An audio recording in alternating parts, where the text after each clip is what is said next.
மக்களே வணக்கம் மக்களே. இன்றைக்கி யார் கூட இருக்கிறோன்னு பார்த்தீங்கன்னா நம்ம அம்மா கூட தான் இருக்கிறோம். இன்றைக்கி மணி அம்மா சமையலில் என்ன வீடியோன்னு பார்த்துட்டிங்கன்னா, இன்றைக்கி நம்ம மீன் குழம்பு வைக்கலான்னு இருக்கிறோம்.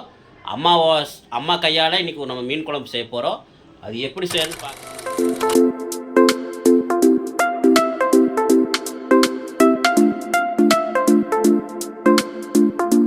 இத்தனை நாள் வீடியோ போடலன்னு போடலன்னு எங்கள் அம்மா சொல்லுவாங்க. வாங்க அவங்ககிட்ட கேட்கலாம். வாரத்தில் ஒரு நாளாவது வீடியோ போடுறதுக்கு பார்க்குறோம். நாங்கள் வேலைக்கு போயிட்டுருக்கனால வீடியோ போட முடியல ஃப்ரெண்ட்ஸ். இப்போ நாங்கள் வீடியோ போடுறோம். மீன் குழம்பு வைக்கிறேன், எப்படி செய்கிறேன்னு பாருங்கள். எங்கள் வீடியோக்கு சப்போர்ட் பண்ணுங்கள், சப்ஸ்கிரைப் பண்ணுங்கள், அப்புறம் லைக் போடுங்க. அப்புறம் உங்கள் வீடியோ பிடிச்சிருந்தா கமெண்ட் பண்ணுங்கள். பாருங்கள் எப்படி இருக்குன்னு பாருங்கள். குழம்பு சூப்பராக இருக்கும். மீன் குழம்பு வச்சு பாருங்கள். இந்த மாதிரி வச்சு சாப்பிட்டு பாருங்கள். அருமையாக இருக்கும் குழம்பு. அருமையாக செய்வாங்க, சத்தியம் சொல்கிறேன். நல்லா இருக்குங்க. நான் வச்சா கூட இந்த மாதிரி வருமானு தெரியல. ஆனால் எங்கள் அம்மா குழம்பு வெளியே கூட சாப்பிட்டது அந்த மாதிரி டேஸ்ட்டாக இருக்குது எங்கள் அம்மா குழம்பு. அதனால தான் இந்த வீடியோ போடுறது. பார்த்தீங்கன்னா தெரியும். இன்றைக்கி என்ன குழம்பு பார்த்தீங்கன்னா, இன்றைக்கி மத்தி மீன் குழம்பு தான் செய்ய போகிறோம். வாங்க மக்களே, மத்தி மீன் குழம்பு எப்படி செய்வது இன்றைக்கி சூப்பரான அம்மா கையால் செய்ய போகிறோம். வாங்க செய்யலாம். அதுக்கு என்னென்ன பொருட்கள் வேணும்னு அம்மா சொல்லுவாங்க. வாங்க நம்ம வீடியோக்குள்ளே போகலாம். சின்ன வெங்காயம் ஒரு 100 கிராம் எடுத்துக்கோங்க. ஒரு சின்ன கட்டை பூண்டு ஒரு மூணு கட்டை எடுத்துருக்கிறேன். 2 பீஸ் இஞ்சி எடுத்துருக்கிறேன். கொஞ்சம் மிக்சியில் போட்டு கொஞ்சம் குறன்னு அரைச்சிக்குவோங்க. இது வாங்க, இதெல்லாம் குறன்னு அரைச்சி எடுத்துக்கலாம் மிக்சியில் தாளிப்புக்கு. இங்கே பாருங்க, இஞ்சி பூண்டு வந்து இந்த மாதிரி கொஞ்சம் குறன்னு அரைக்கணும். சும்மா 1க்கு 2 அரைச்சா போதும். தட்டுற மாதிரி இருந்தால் அம்மி இருந்தால் தட்டி வச்சுக்கலாம். இல்லைன்னா மிக்சியில் சும்மா தரதான் இது பண்ணிங்கன்னா போதும். தாளிக்கிறதுக்கு தக்காளி வந்து இவ்வளோ பெருசுங்க. ஒரு 5 தக்காளி எடுத்துருக்கிறேன். நாங்கள் வந்து புளி கம்மியாக சேர்த்துவோம், தக்காளி கொஞ்சம் நிறைய போட்டுக்குவோம். புளி எங்களுக்கு ஆகாதுங்காட்டி புளி கம்மியாக சேர்த்து. நீங்கள் வந்து தக்காளி குறைச்சிட்டு புளி வேணால் அதிகமாக போட்டுக்கலாம். நான் தக்காளி வந்து வச்சு போட்டு புளி கம்மியாக போடுவேன். சரி மக்களே, வாங்க வீடியோக்குள்ளே போகலாம். ஃப்ரெண்ட்ஸ், அடுப்பு பற்ற வைக்கலாங்க. வச்சு இந்த மாதிரி கொஞ்சம் பெரிய வடச்சட்டியை வச்சுக்கோங்க. வச்சு பாருங்கள். எண்ணெய் 100-150 எண்ணெயெல்லாம் ஊற்றலாம். நான் எண்ணெய் கொஞ்சம் கம்மியாக தான் ஊற்றுறோம். நீங்கள் எண்ணெய் நிறைய ஊற்றிக்குவோம். 150 கிராம் எண்ணெய் ஊற்றலாங்க தாராளமாக. நமக்கு எண்ணெய் கொஞ்சம் நிறைய ஊற்றினா கூட நல்லாயிருக்கும். கடுகு போட்டுக்கலாம். கடுகு ஒரு ஸ்பூன் போட்டுக்குது. ஸ்பூனில் கடுகு நல்லா பொரிவிட்டோம். வெந்தயம் பாருங்க, இவ்வளோ தான் போடுறேன். ஒரு ஸ்பூன் பக்கம் இருக்கும்.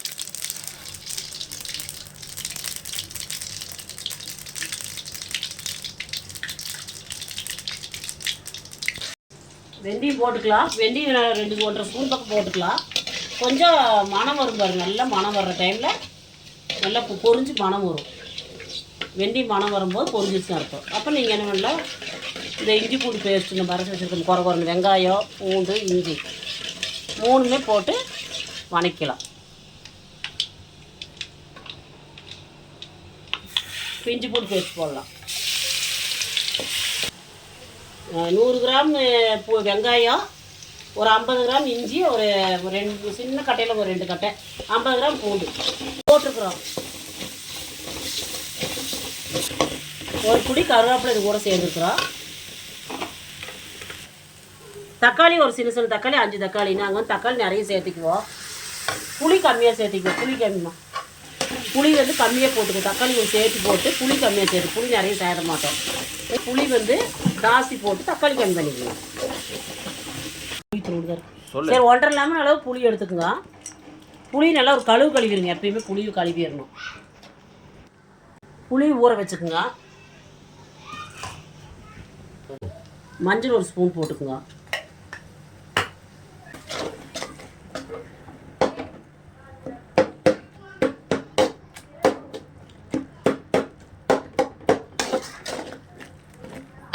வெங்காய தக்காளி வணங்குற அளவுக்கு அளவாக உப்பு போட்டுக்கலாம். அப்புறம் தேவைக்கேற்ற உப்பு போட்டுக்கலாம்.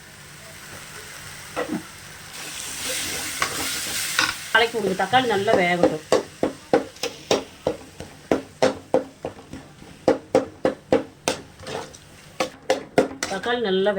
தக்காளி நல்லா வெந்து நல்லா நமக்கு இது நல்லா இந்த ஜூஸியாக வறந்ததுக்கப்புறம் வந்து நம்ம இது அதுக்கு நம்ம தூளெல்லாம் எடுத்துக்கலாம். இது வந்துங்க மல்லித்தூள் வந்து ஒரு 20 கிராமு. அப்புறம் சாம்பார் பொடி, நான் சாம்பார் பொடி தான் போடுவேன். சாம்பார் பொடி வந்து 20 கிராமு. அப்புறம் 10 கிராம் மிளகாத்தூள். 10 கிராம் மிளகாத்தூள். இது கூட ஒரு பெரட்டிக்கிங்க மசாலா நல்லா ஒரு பெரட்டிட்டு தக்காளி கூட புளி. ஈஸியான வேலை தாங்க, பார்க்குற கஷ்டமானு தெரியும், ரொம்ப ஈஸியான வேலை, சீக்கிரம் பண்ணிடலாம். நல்லா ரெடி பண்ணி வச்சோம் டக்குன்னு பண்ணிடலாம். புளி அதே மாதிரி கரைச்சி இந்த மசாலா ஒரு பெரட்டினோடனே நம்ம எவ்வளோ தண்ணி வேணுமோ தண்ணியாட்டு தான் இருக்கணும். அப்போ தான் கொதிச்சு நல்லா கொதிச்சு வரணும், பச்சை வாசம் போகிற அளவு கொதிக்கணும். புளி வந்து இந்த மாதிரி நல்லா கரைச்சிங்க. புளி எவ்வளோ தேவைப்படுதோ புளி தண்ணி தான் ஊற்றணும். புளி தண்ணியே ஊற்றிட்டு 1.5 லெமன் போட்டோம்ல புளி, அந்த புளி தேவையான அளவுக்கு உங்களுக்கு எவ்வளோ தேவையான புளி உங்களுக்கு எச்சா வேணும் எச்சா போட்டுக்கலாம். ஒரு பெரட்டிட்டு ஒரு பெரட்டிங்க புளி தண்ணி இதே மாதிரி கரைச்சி நல்லா கடைசி மட்டும் கரைச்சி நல்லா தண்ணி மாதிரி இருக்கணும். நல்லா தண்ணி மாதிரி நல்லா தண்ணி ஊற்றி நல்லா கொதிக்க விட்ருங்க. 2 தடவை நல்லா கரைக்கணும். நல்லா 2 தடவை நல்லா இந்த சாறு வர அளவுக்கு கரைச்சி உங்களுக்கு தேவையான புளி எவ்வளோ தேவைப்படுதோ அதுக்கு தகுந்த மாதிரி போட்டுக்கோங்க. எங்களுக்கு தகுந்த மாதிரி நாங்கள் போட்டோம். நாங்கள் அளவாக சாப்பிடுவோம், நீங்கள் அளவாக சாப்பிடுவோம். புளி நிறைய சேர்க்க மாட்டோம் இல்லைங்க, நீங்கள் அளவாக போட்டு. மீன் குழம்பு கொஞ்சம் புளி இருந்தாலும் நல்லா இருக்கும், அதனால தான் புளி தக்காளி போட்டு நாங்கள் சேர்த்திருக்கிறோம். நாங்கள் வந்து நாட்டு தக்காளி போட்டுட்டு புளி கம்மியாக போட்டுக்குவோம், ஏன்னா டேஸ்ட் நல்லாயிருக்கும். எங்களுக்கு அப்படி தான் பிடிக்கும். உங்களுக்கு எப்படி தேவையோ அப்படி போட்டுங்க. உங்களுக்கு ஜாஸ்தியாக வேணால் ஜாஸ்தியாக போட்டுங்க, கம்மியாக வேணால் கம்மியாக போட்டுங்க. ஏன்னா தண்ணி வந்து தேவையான ஊற்றிட்டு தண்ணி வந்து தேவையான ஊற்றுறாங்க.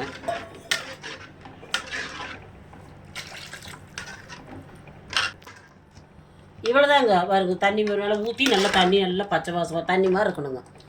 நல்லா கொதிச்சோடனே பச்சை வாசம் போக கொதிக்கிட்டோம். இது பெருசு வச்சு நல்லா கொதிச்சுட்ருக்கட்டும்.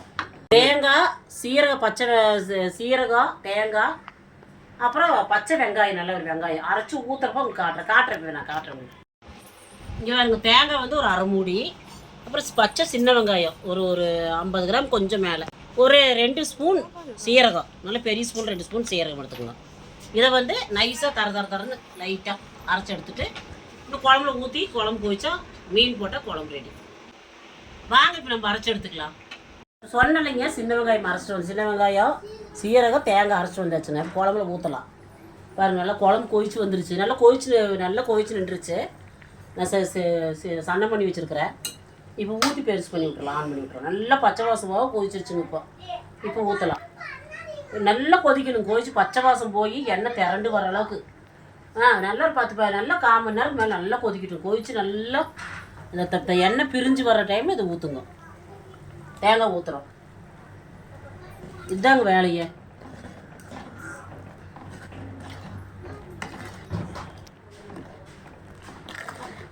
நான் குழம்பு வந்துங்க இதுக்கு கம்மியாக வைக்கிறேன். நான் குழம்பு நீங்கள் நிறைய வேண்டாம் போதுன்ட்டு கொஞ்சமாக வைக்கிறேன், அளவாக வைக்கிறேன். உங்களுக்கு வேணும் எக்ஸ்ட்ரா வேணும் இன்னும் எல்லாம் கொஞ்சம் எக்ஸ்ட் பண்ணிக்கோங்க. இதே ஒரு குழம்பு நிறைய பேருக்கு இதே ஒரு 5-6 ஒரு 10 பேர் பக்கம் சாப்பிட்ற பக்கம் இந்த குழம்பு வருங்க. இந்த குழம்பு வந்துங்க நான் வைக்கிறது வந்து 10 பேர் சாப்பிட்லாம். இந்த குழம்பு அந்த அளவுக்கு நான் வச்சுருக்கிறேன், அளவு வச்சுருக்கிறேன். உங்களுக்கு இன்னும் கம்மி வேணாலும் கம்மி பண்ணிக்கோங்க, எச்சு வேணாலும் எச்சு பண்ணிக்கோங்க. இது நல்லா ஒரு கொதிக்கட்டும். இது கொதிச்சோடனே மீனை போட்டு இறக்குறது தாங்க. இதுதான் குழம்பு. அருமையாக இருக்குது குழம்பு. நீங்கள் செஞ்சு பாருங்கள், சாப்பிட்டு பாட்டு எப்படி இருக்குன்னு சொல்லுங்கள். மத்தி மீன் போட்டிங்கன்னா அட்டகாசமாக இருக்குது. மத்தி மீன் தான் நான் போடுவேன்.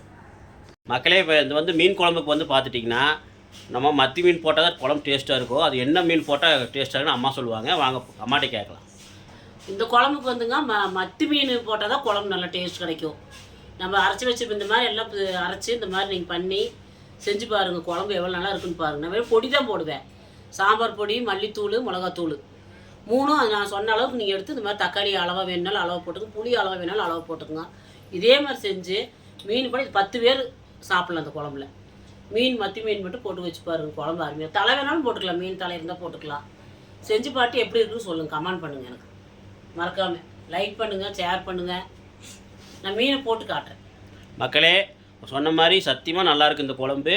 ஏன்னா டேஸ்ட்டாக இருக்கும், அருமையாக இருக்கும். ஏன்னா சாம்பார் தூள்லாம் போட்டு செய்கிறான்னு நினைப்பீங்க. சத்தியமாக சொல்கிறேன், இந்த குழம்பு அருமையாக இருக்கும். நீங்கள் செஞ்சு பாருங்கள். கொஞ்சமாக ஊற்றிக்கணும். சாப்பாட்டுக்கு ஒரு அரைவாசி கரண்டி ஊற்றி சாப்பிட்டு பாருங்களேன், அல்டிமேட்டாக இருக்கும். ரொம்ப குழம்பு ஊற்றி சாப்பிடக்கூடாது, லைட்டாக ஊற்றி சாப்பிட்டீங்கன்னா அவ்வளோ அருமையாக இருக்கும். நீங்களும் சாப்பிட்டு ட்ரை பண்ணி பாருங்கள். அம்மாவின் சமையல் அருமையாக இருக்கும். இங்கே பாருங்கள், ஏற்கனவே நாங்கள் இந்த மாதிரி வறுவல் கூடயே நாங்கள் மசாலா போட்டு ஊற வச்சிட்டோம். இந்த மாதிரி நம்ம ஊற வச்சோம்னா உன்னி ஊறி உப்பில் ஊறி நல்லா டேஸ்ட்டாக இருக்கும் குழம்பு. நல்லா மசாலா போட்டுக்கும்போது இன்னும் அருமையாக இருக்கும். நீங்கள் இதே மாதிரி மசாலா நீங்கள் வந்து இதே மாதிரி மீன் வறுக்கும் போது இந்த மாதிரி மீனுக்கு மசாலா போட்டு மீன் குழம்புக்கு தேவையான மீனையும் போட்டு நீங்கள் மசாலா போட்டு வச்சிட்டிங்கன்னா சூப்பராக இருக்கும். இதே மாதிரி ட்ரை பண்ணி பாருங்கள் ஃப்ரெண்ட்ஸு. மீன் குழம்பு நல்லா கொதிக்குதுங்களா? இப்போ தேங்காய் ஊற்றுனதுக்கப்புறம் பாருங்கள், குழம்பு உங்களுக்கு பார்த்தாவே தெரியும். இதுக்கப்புறம் நீங்கள் உப்பு வந்து கரெக்டாக இருக்கான்னு செக் பண்ணிக்கோங்க. நான் உப்பு செக் பண்ணிக்கிறேன். உப்பு கரெக்டாக இருக்குதுங்க. மீனை போட்டுக்கலாம். வாங்க மக்களே, இப்போ மீனை போட்டுறாங்க பாருங்கள். செய்ய அப்படியே மீன் வாசம் இழுக்குது பாருங்கள் மக்களே. பார்த்தீங்கன்னா இப்போ நிறையா அம்மாக்கள்லாம் பார்த்தீங்கன்னா அந்த காலத்தில் சூப்பராக மீன் குழம்பு செய்வாங்க. எங்கள் அம்மா மட்டும் இல்லை, எல்லா அம்மாக்களும் நல்லா குழம்பு செய்வாங்க. மீன் குழம்புலாம் அருமையாக செய்வாங்க. கிராமத்தில் அருமையாக செய்வாங்க. ஒவ்வொரு மாதிரி செய்வாங்க. ஆனால் எங்கள் அம்மா செஞ்சது அருமையாக இருக்கும். ஆனால் எங்கள் ஒய்ஃபோட அம்மாவுக்கு மீன் குழம்பு செய்ய தெரியாது பாவம். மக்களே வாங்க இப்போ நம்ம மீன் போட்டுக்கலாம். இங்கே பாருங்கள், 2 மீன் வாவல் தலை 2 கொடுத்துருந்தாங்க பாருங்கள். அதையும் போட்டு அதையும் மீன் குழம்புல போட்டுக்கலாம் வாங்க. இங்கே பாருங்க மக்களே, கொதிக்கும் போது போட்டோம். எவ்வளோ அருமையாக இருக்குது பாருங்கள். மீன் அப்படியே வாசம் இழுக்குது. இப்போ வந்து பார்த்தீங்கன்னா எங்கள் அம்மா மட்டும் இல்லை குழம்பு மீன் குழம்பு செய்கிறது, ஒவ்வொரு அம்மாவுக்கும் நல்லா நல்லா செய்வாங்க.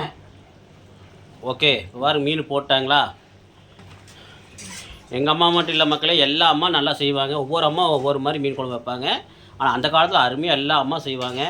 ஆனால் எனக்கு எங்கள் அம்மா பிடிச்சி நல்லா இருக்குது. உங்கள் அம்மா குழம்பு மீன் குழம்பு வச்சா பிடிக்குமா? கமெண்டில் சொல்லுங்கள். ஓகே, எங்கள் அம்மாவுக்கு மீன் குழம்பு வச்சா பிடிக்கும் பாருங்கள். மீன் போட்டுங்க, போட்டு கலக்கக்கூடாது. கலக்க அப்படியே நல்லா கொதிக்கிட்டோம். 10 நிமிஷம் கொதிக்கிட்டோம். கொதிச்சோடனே கொத்தமல்லி தூவி இறக்கிடலாம். இல்லை மக்களே பாருங்கள், மீன் குழம்பு ரெடி ஆயிடுச்சு. நீங்கள் இப்போ கொத்தமல்லி தழை தூவிக்கலாம். பாருங்கள், எண்ணெய் மிதங்கி வந்துருச்சு. கொத்தமல்லி தழை தூவிக்கலாம்.